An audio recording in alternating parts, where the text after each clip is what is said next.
લઈ અને આ વસ્તુ અમારો તો ટાઈમનો અમુક વખતે પ્રોબ્લેમ હોય તો પણ હું બને ત્યાં સુધી દરેક સ્ટાર્ટઅપ જોવાનો મારો પ્રયત્ન હોય છે. એમાં સરકાર તરફથી અમારી તૈયારી હોય છે કે સ્ટાर्टअप ને ક્યાંય તકલીફ ના પડે એ चाहिए. बैंगलोर में बहुत सारे लोग हैं तो आपको टैलेंट मिल जाता है. टैलेंट का बिजनेस सूरत से बाहर क्यों नहीं निकलता, गुड़गांव में भी नहीं होता टैलेंट की. इंजीनियरिंग का टैलेंट जिधर यहाँ जाएगा स्टार्टअप नहीं पड़ी होता है. सो अगर हम टेक्नोलॉजी बिजनेस की बात कर रहे हैं तो टेक्नोलॉजी बिजनेस की रॉ सप्लाई इंजीनियर होती है. In other words demand supply में जितना सप्लाई इंजीनियर का होगा उतना अच्छा होगा. ये सब जो शहर आपने बोले याद हो. ओके सो आपने देखो यू आप ले लोगे sir, will be very interested. अब मैं आपको बताना चाहता हूँ हमने क्यों बेचा, which is the question that he was asking. Simple, future forward bottom line from this business was not matching our expectation. નરેન્દ્રભાઈ મોદીનું સપનું છે આપણો યુવાન જોબ ગીવર બને, દરેક જિલ્લે એક યુનિકોર્ન હોય. આવનારા વર્ષો એ સ્ટાર્ટઅપના વર્ષો છે.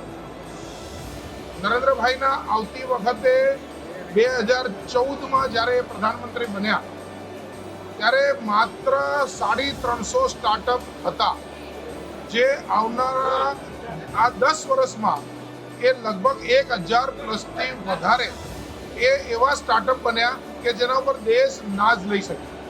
2 લાખ જેટલા સ્ટાર્ટઅપનો ઉમેરો થયો. આ જ બતાવે છે કે આ દેશના યુવાને વિકસિત ભારત બનવાનો જે કોલ છે લઈ લીધેલો છે અને આ વિકસિત ભારત બનાવવામાં એ સ્ટાર્ટઅપ ઇકોનોમી એક ખૂબ મોટી ઇકોનોમી બનવા જઈ રહી છે. વેજલપુર સ્ટાર્ટઅપ ફેસ્ટિવલ એ આખા દેશની અંદર કોન્સ્ટિટ્યુન્સી લેવલે થતું આ પહેલું અનોખું એ એવો પ્રયાસ છે કે જે એવો પ્રયાસ કરે છે કે આ સમગ્ર કોન્સ્ટિટ્યુન્સીની અંદર એક એવું વાતાવરણ બને કે જેના કારણે જે સ્ટાર્ટઅપ ઇકોસિસ્ટમ છે એ મજબૂત બને. સ્ટાર્ટઅપની ઇકોસિસ્ટમના બધા પ્લેયરો એકબીજાથી નજીક આવે અને એકબીજાને મદદ કરી અને જે સફળતાના શિલાલેખ લખે તેમાં અનેક પ્રકારના રોજગારો પેદા થાય, ભારત આગળ વધે. અને આજે જે દેશમાં યુવાનો ચમત્કાર કરી રહ્યા છે તો એવા વેજલપુરની અંદરથી અમે જ્યારે સ્ટાર્ટઅપ શોધવા નીકળ્યા તો 11,000 સ્ટાર્ટઅપ ગુજરાતમાં હોય તો એમાં લગભગ 2,000 જેટલા સ્ટાર્ટઅપ તો વેજલપુર વિધાનસભાના 5 પિનકોડમાંથી અમને પ્રાપ્ત થયા. અમે બધાએ એમને કોન્ટેક્ટ કર્યો અને આજે વિધાનસભાનો નંબર 42 છે તો અમે 42 સ્ટોલ બનાવ્યા અને 100% સ્ટોલને અમે ફ્રી આપ્યા છે. એટલે આજે એ લોકો પોતાની પ્રોડક્ટને એક્ઝિબિટ કરી શકે અને દેશની ઉન્નતિમાં ફાળો આપી શકે એવો આ કાર્યક્રમ છે.